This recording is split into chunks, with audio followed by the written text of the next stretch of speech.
Dulu kalau kita ngomongin negara maju di Asia, negara mana yang terlintas di kepala kalian? Ya, siapa lagi kalau bukan Jepang. Negara penghasil anime ini, negaranya para wibu, ini adalah negara yang sangat maju dan superpower pada masanya.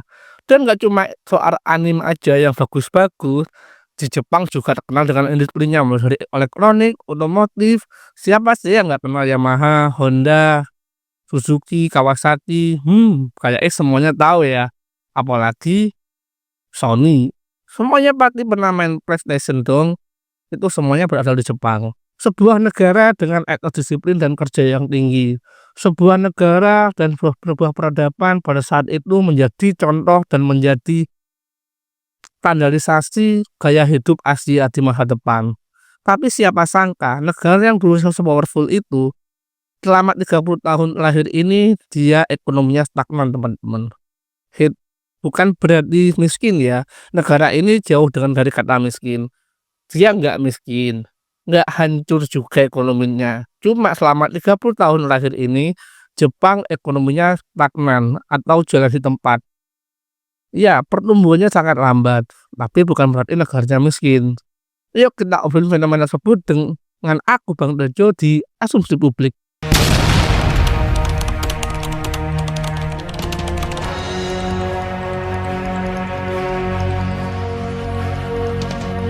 Kenapa ya negara Jepang yang dulunya superpower, industrinya memimpin di Asia, bahkan bisa bersaing di internasional, bahkan merek-merek Jepang seperti Honda, Kawasaki, Yamaha, Sony, itu sangat merajalela di pasar global, teman-teman.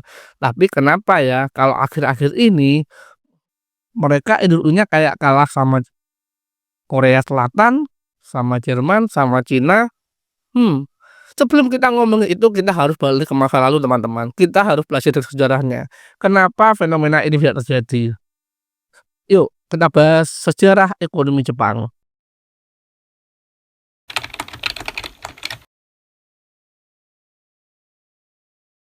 Jadi semuanya bermuasal pada tahun 1945, teman-teman. Di saat Jepang dibom oleh Amerika.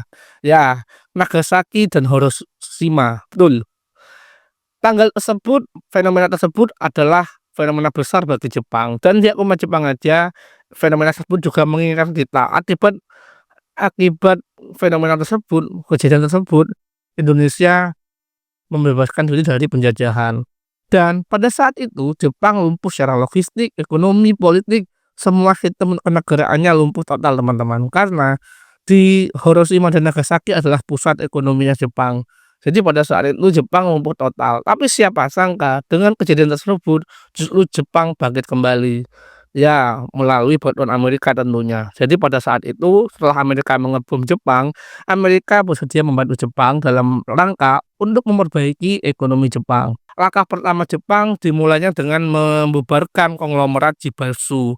Ya, Shibatsu ini adalah sebuah sekelompok orang yang menguasai ekonomi di Jepang. Jadi seperti oligarki ya, tapi kalau oligarki perkumpulan, kalau Shibatsu ini lebih ke seseorang yang menguasai perekonomian Jepang. Jadi Jepang pada saat itu membubarkan keluarga tersebut, teman-teman. Jadi Jepang nggak cuma itu aja, Jepang juga mereformasi industri dan juga menjadi basis militer di Korea. Ya waktu itu Korea kan kepanikannya Amerika. Di saat itu Jepang dibantu Amerika. Jadi Amerika itu membantu Korea basisnya melalui Jepang, teman-teman. Dan singkat cerita di tahun 1953 sampai 1957 ekspor Jepang naik sebesar 143%, teman-teman. Ya, akibat adanya reformasi industri dan beberapa kebijakan ekonomi Jepang, Jepang mengalami kenaikan 143% dalam waktu nggak sampai 10 tahun, teman-teman. Di 1953 sampai 1957. Jepang dibom Amerika dan lumpuh total ekonominya di tahun 1945. Itu 10 tahun, kurang lebih 10 tahun ya perkembangannya sampai saat itu, teman-teman. Dan kemajuan ini terus berlanjut di tahun 1960 sampai 1970. Ekspornya naik 380% teman-teman. Bahkan di tahun 1970 Jepang menjadi negara nomor 3 dengan ekonomi terbesar di dunia. Bayangin, teman-teman. 1970 Jepang sudah menjadi negara dengan ekonomi terbesar nomor 3 dunia.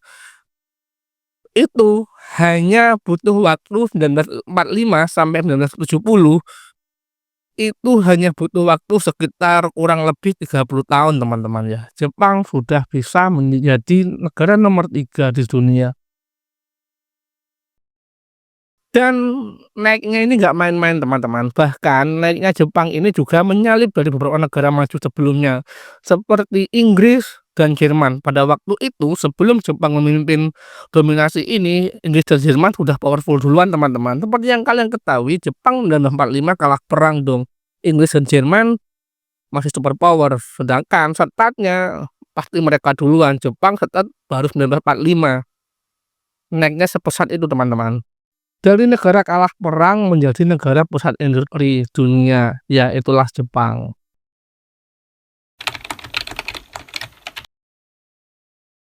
Dan selepas dari semua kemajuan dan pencapaiannya, dari sinilah semuanya bermuasal teman-teman. Awal kemunduran Jepang dimulai bukan karena musuh luar, tapi karena keputusan ekonomi global yang kelihatannya kecil, tapi dampaknya besar banget.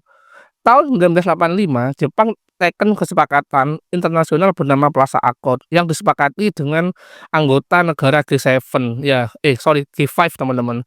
Jadi negara G5 itu apa? Negara G5 adalah negara dengan 5 industri terbesar dunia.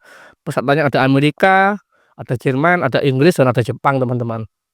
Dan mereka membuat sebuah kesepakatan yang bernama Plaza Accord. Tujuannya adalah lemahkan dolar dan kuatkan yen. Jadi tujuannya adalah untuk melemahkan dolar terhadap mata uang anggota-anggota G5, G5 tadi teman-teman.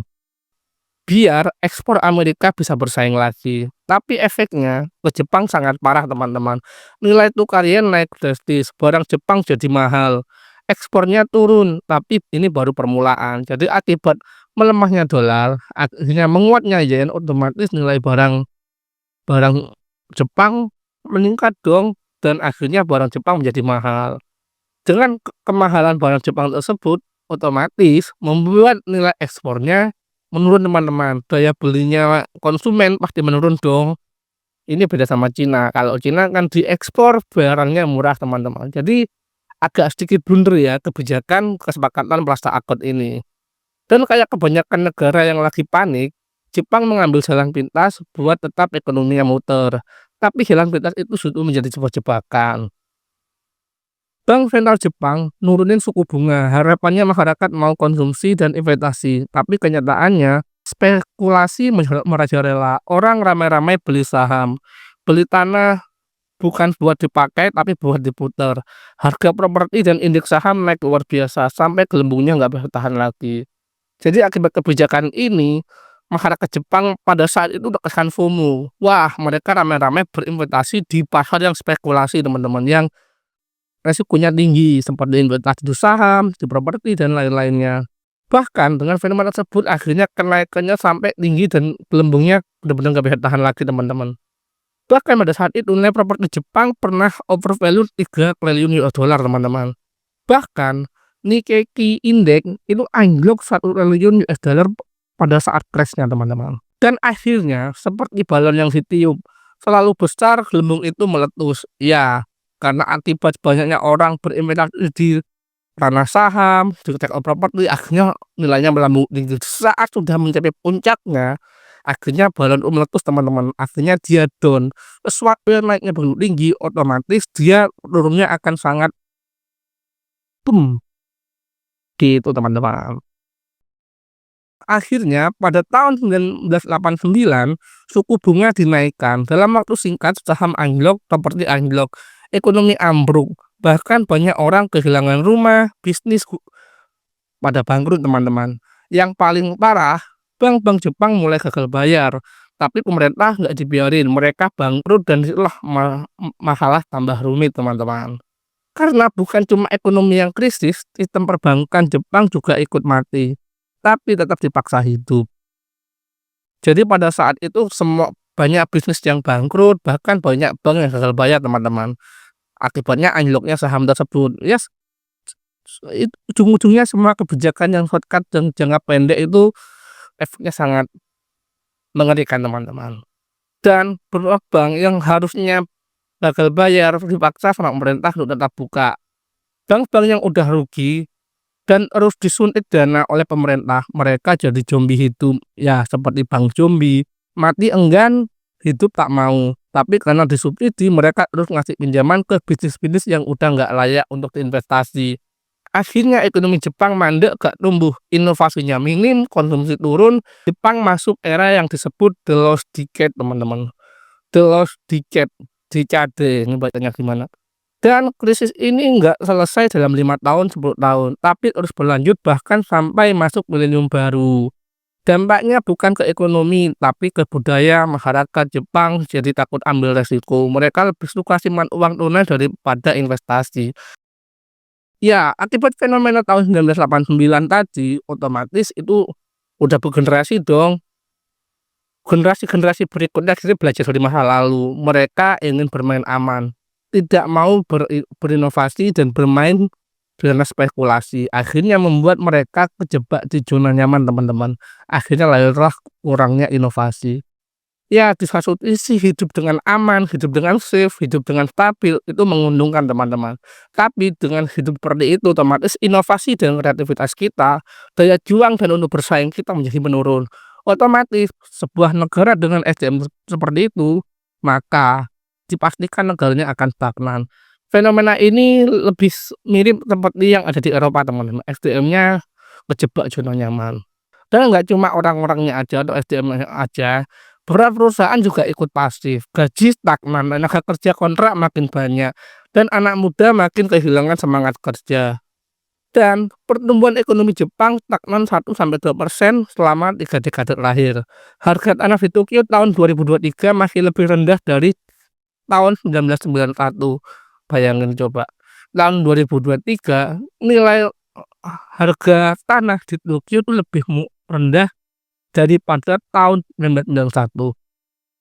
So powerful, teman-teman, tahun lalu, teman-teman. Dan saat ekonomi udah lesu, satu masalah lain datang dari struktur sosial Jepang itu sendiri. Dan di saat ekonomi sudah mulai lesu, masalah lain juga mulai datang, teman-teman, yaitu dari masalah sosial itu sendiri. Jepang saat ini adalah negara dengan penduduk paling tua. Ya, teman-teman. Jepang sekarang salah satu negara dengan penduduk paling tua di dunia. Lebih dari 28% warganya berusia di atas 65 tahun. Jumlah bayi makin dikit, biaya hidup makin tinggi.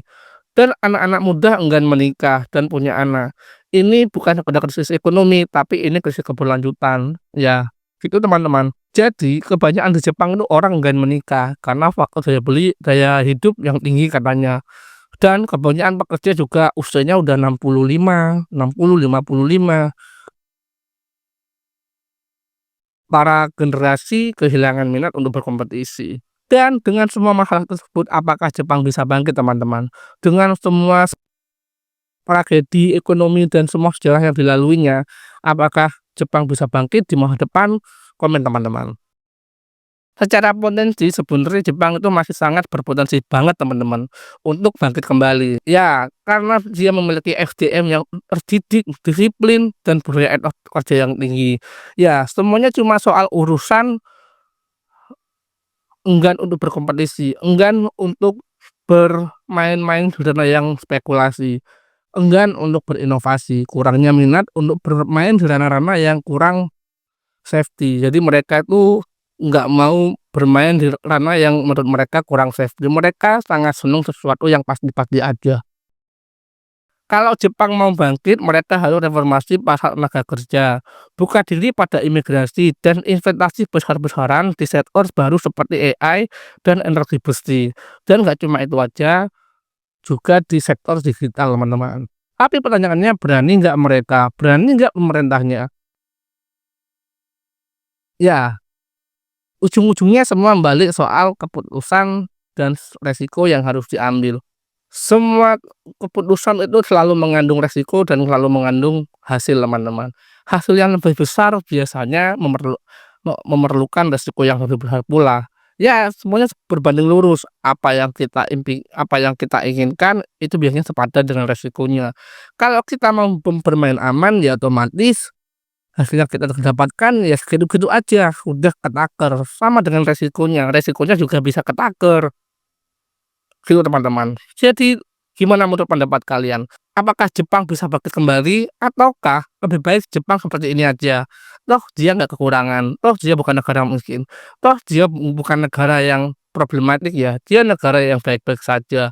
Ya, tapi dia nggak bisa dibilang pusatnya inovasi, pusatnya industri nggak seperti zaman dulu, di saat era industri Jepang berjaya. Mungkin segitu video ini teman-teman, dan jangan lupa komen kalian di bawah, diskusilah dengan bijak, dan aku Bang Tajum pamit undur diri dan bye-bye.